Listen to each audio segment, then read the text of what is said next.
Transnistria es una república de apenas 500.000 habitantes y una extensión parecida a la provincia de Pontevedra.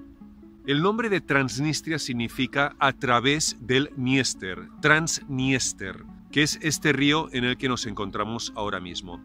Esta república está situada entre la República de Ucrania y la de Moldavia. En ese lado tendríamos la República de Transnistria y más atrás vendría Ucrania. Y en esta orilla en la que estamos es todavía Moldavia. Y este río es la frontera entre Moldavia y la República Moldava de Transnistria, porque es la República de Moldavia a través del Dniester, Transniester.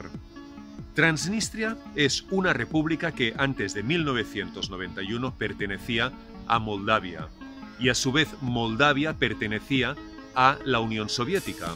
Era una de las 15 repúblicas que conformaban la Unión de Repúblicas Socialistas Soviéticas.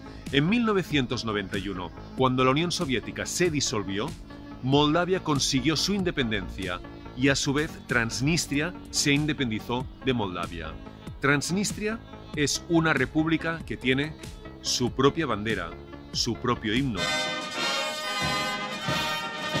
su propia constitución, unas fronteras perfectamente definidas, tiene un presidente, tiene una moneda propia y sin embargo no está reconocida por ningún país del mundo.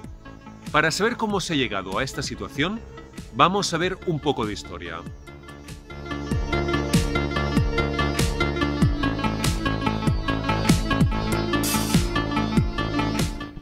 Todo lo que actualmente es la República de Moldavia había sido tradicionalmente una región llamada Besarabia.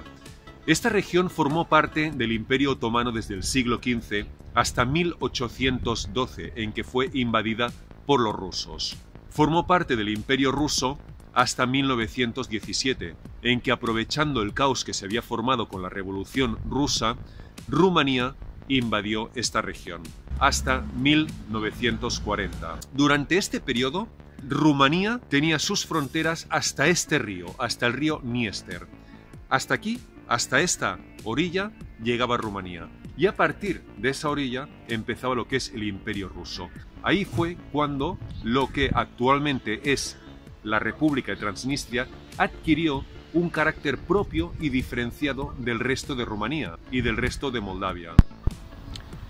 A partir de 1940, con el pacto Ribbentrop-Molotov, la Unión Soviética invade esta región. Posteriormente, con la Operación Barbarroja, los rumanos aprovechan la ocasión para volver a invadir Moldavia. Y luego, posteriormente, con la derrota de los nazis, la Unión Soviética vuelve a conquistar Moldavia y la anexiona a su territorio, la Unión Soviética, como una de las 15 repúblicas que conformaban ese país. A partir de los años 50, las autoridades soviéticas invirtieron fuertemente en esta región, que por su localización ofrecía una situación muy buena para la implantación de industrias y para la producción eléctrica. Así que durante las siguientes décadas sufrió un desarrollo económico e industrial espectacular, lo que atrajo inmigración de muchas partes de la Unión Soviética, sobre todo personas de origen ruso y de origen ucraniano. Durante la Unión Soviética, el ruso era el idioma oficial de Moldavia. Sin embargo, con las políticas de Gorbachov, de la perestroika y la glasnost, hubo un proceso de liberalización política que en muchos lugares se tradujo en un resurgir del nacionalismo tradicional, como es el caso de Moldavia. En 1989, el Soviet Supremo de Moldavia cambió el idioma oficial y en lugar de ser el ruso pasó a ser el moldavo, que sería lo mismo que el rumano. También adoptaron una bandera muy parecida a la rumana. El himno fue el mismo himno que utilizó Rumanía antes de la Segunda Guerra Mundial, y todo ello hacía pensar que era inevitable una unión entre Moldavia y Rumanía.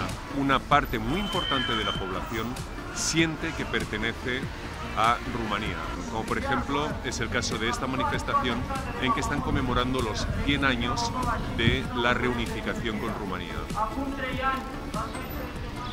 Esta eventual unión entre Moldavia y Rumanía aterrorizó a los ciudadanos de Transnistria porque veían que su estatus político, su idioma, su cultura pasaba de ser la dominante a quedar relegada a un segundo plano.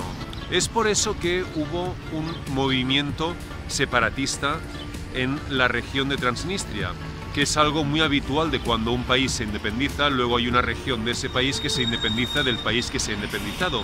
Eso lo hemos visto, por ejemplo, en Croacia, Bosnia, en Georgia. En Moldavia, más del 70% de los ciudadanos son de origen moldavo, es decir, que su idioma materno es el rumano. Sin embargo, en la región de Transnistria había una mayoría de ciudadanos de origen eslavo y los moldavos eran una minoría. Por eso, en el año 1990, el Soviet Supremo de Transnistria declara la independencia de la República Moldava Transnistria.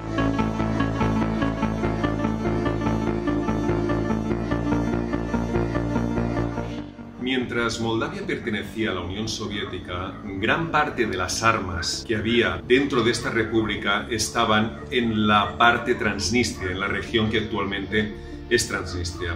Así que cuando Transnistria se declaró independiente, quiso apropiarse de todas las armas y contó con la colaboración del ejército soviético del momento, que les abrió los almacenes de las armas y permitió que se apropiaran de ellas. Por la parte moldava, contaron con la ayuda de Rumanía. La postura del 14º Ejército de Rusia tuvo 3 intervenciones bien diferenciadas que se corresponden a los 3 generales que estuvieron al mando. En primer lugar, hubo un general que era abiertamente favorable a las posiciones transnistrias. La segunda fase se corresponde con un general que tuvo un papel más de mediador. Sin embargo, esta mediación tuvo un fracaso estrepitoso cuando, el 2 de marzo de 1992, estallaron las hostilidades, causando una guerra de algo más de 5 meses y un número indeterminado de muertes que va entre las 600 y las 1500 bajas. Todo esto terminó cuando entró un tercer general llamado Alexander Lievet, que adoptó una postura mucho más activa y decidió atacar al ejército moldavo para frenar su ofensiva, protegiendo así al ejército de Transnistria y aposentando su ejército entre medio de los dos bandos. El 21 de julio de 1992 se firmó un armisticio entre la República de Moldavia y Rusia, es decir, Moldavia ni siquiera reconocía las autoridades transnistrias como para firmar un armisticio. Eso era una solución provisional que dura todavía a día de hoy. Y con el ejército ruso defendiendo desde entonces el territorio de Transnistria, esta república, que aunque existe físicamente no está reconocida por ningún país del mundo, se convirtió en un estado fantasma, es decir, en un país que sobre el papel no existe. Si te ha gustado este vídeo, dale al like y suscríbete a mi canal. Y si no, puedes poner en los comentarios el motivo por el que no te ha gustado. Prometo leer todos los mensajes.